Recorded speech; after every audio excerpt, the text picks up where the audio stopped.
Mtazamaji wa Global TV, mimi naitwa Gabi Mtanzania. Leo kwenye kipindi chako cha Kona ya Mtaa, tumekuja Temeke, Dar es Salaam, kwenye kata ya Tandika, ambapo kuna msiba wa kijana aliyekuwa akifahamika kwa jina la Hamisi Mwalimu Matimbwa, aliyekuwa na umri wa miaka 25, ameacha mke na mtoto mdogo mmoja, ambapo siku ya jana inadaiwa kwamba alipata ajali ya umeme kwa kupigwa shoti na mpaka umauti. Nini kimetokea na hii shoti ilisababishwa na nini na wapi ilipotokea? Tumeamua tufike msibani kuweza kufahamu kila kitu na chanzo cha ajali hiyo.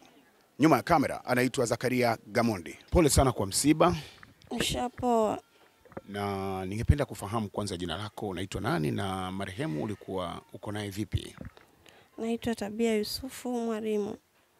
Na mtoto anaitwa Hamisi Mwalimu. Mtoto wa marehemu kakaangu. Lakini kakaangu amefariki akiwa amemwacha na miezi 3. Kwa hiyo tumemlea mpaka leo amefikia umri wa miaka 25.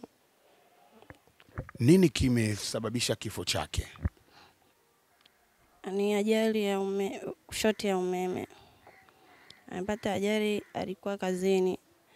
Alienda kwenye kazi zao, baada ya kumaliza kazi zao ndo haya umemgusi katika kukimbizana kutaka kukimbia, yani asipatwe na nani ule waya, ndo kumbe kaenda kudondokea, ndo hapo amepoteza maisha akiwa njiani. Na marehemu kazi yake kubwa ilikuwa ni kazi gani?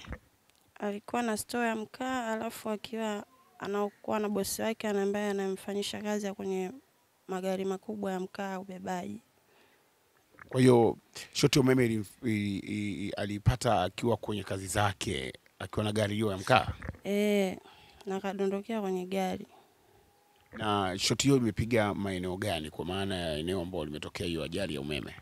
Mbagala, maeneo ya Kipati, kabla hujafika Kizuiani, maeneo ya makaburini. Na wewe wakati unapata taarifa ulikuwa wapi? Na mara ya mwisho kabisa labda kuzungumza na mtoto wako kabla ya kifo chake mlizungumza kitu gani? Huwa tunazungumza kila siku kwa sababu kuna bibi yake ambaye ni mamangu mimi kaparalyze, kwa hiyo kila baada ya siku lazima aje kumwangalia kwa sababu yeye kapanga yombo sasa hivi na mke wake. Na baada ya kupata taarifa hizo kwamba amepigwa na shoti ya umeme, maana yake kwamba alifariki hapo hapo au alifariki akiwa hospitali? Wakimkimbizia hospitali njiani ndo amefariki. Na hao marafiki zake ambao wanafanya kazi pamoja walisemaje kuhusiana na taarifa yenyewe na jinsi ambavyo tukio lilitokea? Mimi walinificha, wakamwambia tu kaka yake ambaye wanafanana umri na yeye marehemu. Wakampigia tu yeye mimi nilikuwa kwenye shughuli zangu, akanipigia akaniambia Hamisi kapata shoti ya umeme, kimbilia hospitali. Kabla sijaanza kutoka tu ananipigia tena simu, usiende Hamisi kafariki, akunificha. Kaniambia hapo hapo. Pole sana. Asante. Na Hamisi ameacha watoto wangapi, na je alikuwa ameoa? Kaoa mke mmoja na kaacha mtoto mmoja.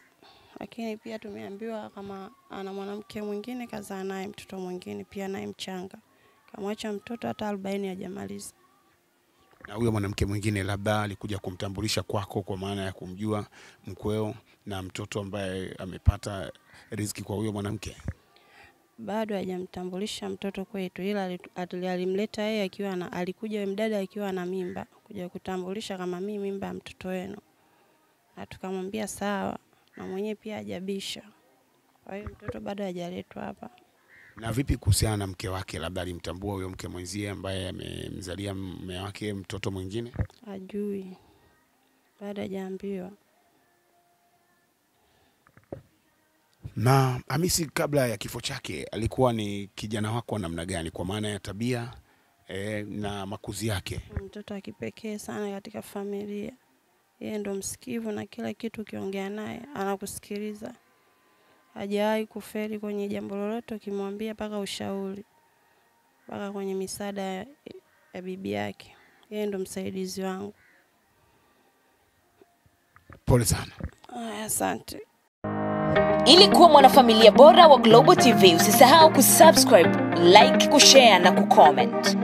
Baada ya kusubscribe, bonyeza alama ya kengele ili kupata taarifa kwa kila video inayopanda Global TV Online.